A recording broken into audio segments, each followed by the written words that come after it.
to a brand new episode of United Strength. And for those of you who are new to the channel, number one, welcome. I am Mike Alexander, certified personal trainer, nutrition coach, and hard gainer expert extraordinaire. And before you leave, please subscribe to this channel and give this video a thumbs up if you enjoy it, because if you enjoy it and the algorithms see that you enjoy it, they will assume that more people enjoy it, and they will, because the more people that find some kind of use out of my information, the better things will be. I had first read up on the Trap Bar Deadlift in Stuart McRoberts' 1991 Hard Gainer Bible, Brawn, back in 2010. It had been listed by him as a possible deadlift variation. The Trap Bar, designed by Al Gerard, is a rhombus-shaped bar fixed to two plate loaded ends. Its purpose was and is to make the deadlift movement safer and more comfortable when handling relatively heavy weights. Also, the bar has two sets of handles. There are two high handles parallel to each other on the bar, and then you could also flip the bar over and pull using the bases of the two handles. Some bars also come in a hexagonal shape. Hey guys, so here we have the Trap Bar, or sometimes called the Hex Bar, designed by Al Gerard. It has two sets of handles, and they're all parallel, as you could see here. You have high handles right here, which is great for people with limited range of motion in the hips. And then you could also flip it over,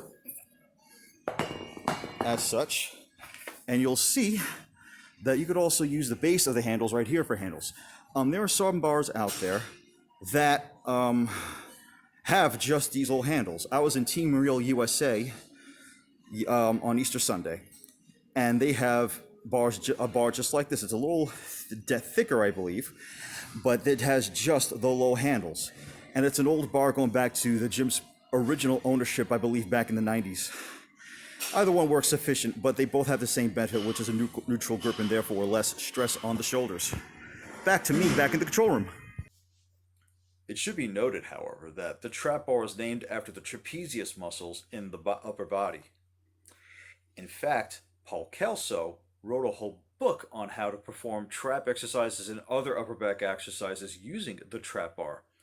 But for the sake of this article, we will only be discussing the Trap Bar Deadlift. Some benefits of this incredible bar and the exercise we're about to talk about include the fact that it greatly mitigates stress on the lumbar spine. It has the high handles, as we just mentioned, for those with limited hip range of motion. The parallel direction eliminates the need for a mixed grip, meaning both of your shoulders are getting the same amount of stimuli, which is not going to be that much. It has reduced anterior deltoid stress because of that, more stimulus on the quads, glutes, and abs, and you will see an increase in both your size as well as your strength. It's the best of both worlds. So as you can see, the Trap Bar Deadlift, while still being a hip hinge exercise, can force your body to adapt to new stimuli, all while protecting key areas from a potential injury, if you're already headed in that direction, that is. But more on that in a few minutes. So here is how to properly perform the Trap Bar Deadlift using the bar's high handles only. We are here at Strong and Shapely in East Rutherford, New Jersey, and we're going to demonstrate the Trap Bar Deadlift. I'm going to start off by walking right into the middle of this hex bar here. I'm then going to brace like I would with any other compound movement, and once I brace, I'm going to grab the handles as tightly as I can. I'll discuss why in a second. Well, in a few minutes anyway.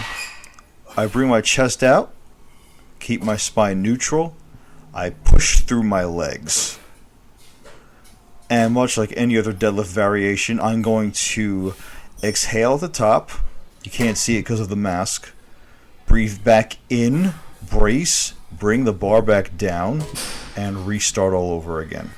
This is 140 pounds for 5. This is a warm-up, and you're going to see me in another angle in a second as I go for my top set of 280 for 5. I do only one working set of deadlifts.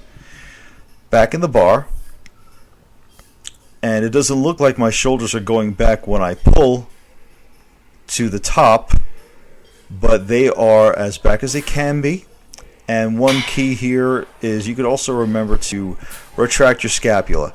One thing I've noticed that is easier for me to keep a neutral spine with the trap bar as opposed to a regular 45-pound straight barbell of any kind.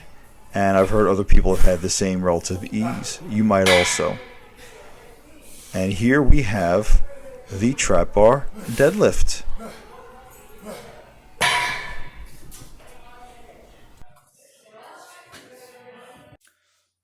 Much like a traditional deadlift, where your shoulders land after you straighten your back out will determine where your hips land during the setup. While this exercise does come off as more of a squat since your quads are being targeted more than your hamstrings, never force your hips to go lower than they already are. And this even goes for if you choose to pull with the low handles, which will emulate the traditional pull a little bit more due to the lower leverage. And while this is a fantastic deadlift variation, don't think for 1 second that it doesn't come with any cons, because of course it does. And those cons are grip problems. Oh, yeah. The handles on the trap bars tend to be on the thinner side compared to, say, traditional barbell. Upon performing this move for the first time early last year, I found out the hard way just how easy it is to really tear the skin off your palms, especially if you're pulling with heavy enough weight. If you have this problem, then make sure you put a generous amount of chalk on your palms before gripping the bar. You'll thank me later when your hands aren't wrecked, okay? And of course, limited weight can be put on the bar. I had asked my Instagram followers just a few days ago to offer their views on the trap bar deadlift. One follower in particular made the incredibly insightful statement that while he found it to be his second best accessory lift for the traditional pull, the biggest downside is that most commercial gym trap bars cap out at 240 at 405, and he's actually not wrong. The pipes on those things are really that small. Not just for commercial gyms though. This also goes for the trap bars in some hardcore gyms that I've been to. Upon my first use of the bar early last year, I did so because my interior delts as much as really needed a break, as I alluded to earlier, as well as provide a new stimulus to my quad. I was doing power bodybuilding, I believe. Shortly before the gyms shut down last March, my quads were measured at 24 and a quarter inches. And that's a quarter of an inch thicker than they were 3 weeks before that measurement was taken. And I know I have the trap bar deadlift to thank for it, as well as a few other lower body accessory movements that I won't discuss right now. I started using it again 7 weeks ago because I had just come back from a TFL strain and I wanted as little pressure on my low back and sacral area as possible. And so far, I've been doing very much okay with it. Um, I highly recommend use of the trap bar for those who are either in my position, which is recovering from an injury, or trying to prevent one from occurring. Those who are training for the military, as it's now a staple of their fitness assessment, as I just found out, and just about anyone looking for something different on their journey to overall size and strength, regardless of your goals, unless you're competing for something like powerlifting, where you're going to have to use a traditional barbell. Although the trap bar can be used to give yourself a break during the your off season training. And not only that, if you're a strongman competitor, you can definitely use the trap bar to perform farmer carries, which I might do as a conditioning movement after I'm done with my current strength rebuild. So, do you perform the trap bar deadlift in your routine? Have you ever performed the trap bar deadlift in your routine? Why so? And what are your goals? Let me know in the comments down below. And on that note, thank you so much for watching this. I am available for one-on-one personal training at the iconic Strong and Shapely Gym in East Rutherford, New Jersey. I am also available for online personal training via Zoom and Skype, and I'm also available for at-home training. Once again, thank you for watching this.